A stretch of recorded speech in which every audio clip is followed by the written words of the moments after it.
আজ হয়তো একটা ভুল বলে ফেলছি, মিথ্যা বলে, হতেই পারে, কিন্তু লাগাতার মিশা কথা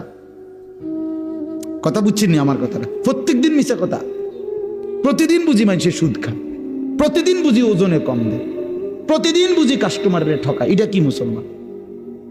এ কেমন ধরনের পাপী?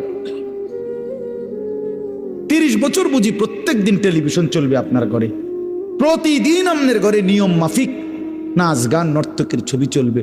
আপনাদের আখিরাত নাই? আপনার বিবি বাচ্চার আখিরাত নাই? তো এরা মরলে কোথায় যাবে? এদের পরিণতি কি হবে? আর আমি বাবা হিসাবে, অভিভাবক হিসাবে কি দায়িত্ব পালন করলাম? খাট পালং আর সোফা, ফার্নিচার, কাঁচের প্লেট আর নুনের বাটি, এটাই ছিল জিম্মাদারি না?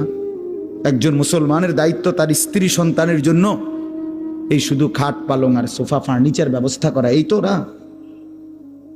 বলেন না বাবা, বলেন তো কি দায়িত্ব ছিল? কোরআন শরীফ